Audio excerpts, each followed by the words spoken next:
Kasi na magdidemanda kayo kay Tito Virgilio. May kakilala akong criminal lawyer. Magaling siya, makakatulong siya. Bakit napakabait mo sa akin, Mark? Bakit gusto mo pa rin akong tulungan? Kailangan naman ng puso ko. Mga walang iya kayo. Hindi na ako nagtitiwala sa'yo. Isang beses mo lang ginawa sa akin to. Kaya hindi ako magtataka kung uulitin mo uli. Si Maita talaga mahal ko, Dorcas. Pwes magsama kayong dalawa sa impyerno! Pinaka-brilliant idea niya. Of course. At sisiguraduhin ko na hindi siya makakalaban sa gagawin kong plano. Ibang Dorcas na makikita niya. Mahal na mahal ko pa rin si Maita hanggang ngayon. Masisisi mo ba ako kung maghanap ako ng kapalit sa pagtulong ko sa kanilang mag-ina? Kaya kong pumatay para sa pagmamahal ko sa kanya. Sira pala ulo niya eh! Gusto ko ipagtanggol niya ako! Wala tayong karapatan na magparusa ng kapwa nating tao.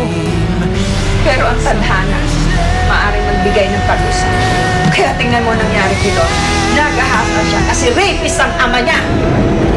Basta kung may kailangan kayo sa akin, I'm here. I'll always be here to help you. Dahil mahal mo ako. Always naman.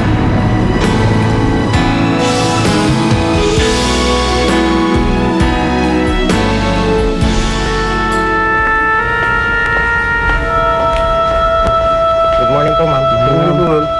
Anong kailangan niyo? Gusto lang po sana naming makausap si Mr. Berilio. Ilang araw na ho kasing hindi siya nagagawi sa bakahan niyo eh. Wala siya eh. Maghintay kayo. May pinirma nung siyang memorandum na sa pagsapit ng auno, masisimulan na ho ang karagdagan namin sweldo. Kaya lang, hindi ho siya sumisipot eh. Pwes, intayin niyo siya dahil meron siyang ibang pinagkakaabalahan. Pero ma'am, nangako siya sa amin. Dapat automatic agad yun. Gusto niyo lahat magutom? Ha? Kayo? Pwede ko kayong palitan. Hindi ko kailangan ng mga patay-gutom na katulad ninyo. Sabihin niyo na ho lahat ng gusto niyo sabihin sa amin. Pero ang iniilang mo lang namin, yung para sa amin lang. Pagtaasan mo ako ng boses, ganon? Ayan. Ito ba pinagmamalaki mo? Ha? Gusto mo? Labunin mo yan. Ted! Palayasin mo silang lahat. Kapal ng mukha ninyo, taasan mo pa ako ng boses?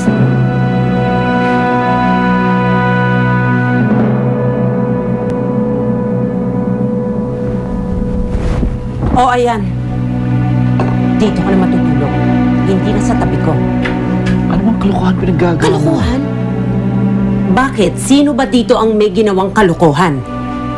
Ang sinasabi ko lang, ayokong tumabi sa isang rapist na katulad mo. And the reason why I'm not kicking you out of this house, dahil masyadong marami ng problema ang pamilya na ito. At sana wag mo nang dagdagan pa. Ma'am? Daddy? Nag-aaway po ba kayo? Hindi. Bakit po may unan siya ako dito? Matutulog lang kami dun sa kabilang kwarto dahil nilamok yata dun sa kwarto namin. Papalinis lang namin sa kabilang. Kala ko po ano nangyayari sa inyo eh. Wala. Alis po muna kami ni Steph. Babalik din kami agad ha. Huwag kang magpapagabi. Sige pa. Bye po. Bye, Dad.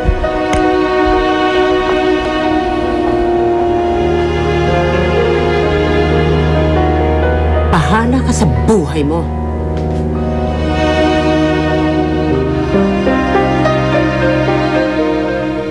Donald, anong gagawin ko? Tinapat na kami ng abogado namin. Sabi niya, kahit anong gawin namin, hindi kami maaring manalo. Pero hindi ako matatahimik hanggat hindi ako nakakaganti kay Virgilio. Aling Amparo, hindi lang naman ho sa demanda na kukuha ang katarungan eh. Meron ako alam na paraan. Payag ako. Kahit na sa anong paraan, gawin mo. Ako ang bahala. Ako ang gumagawa ng paraan para makagante.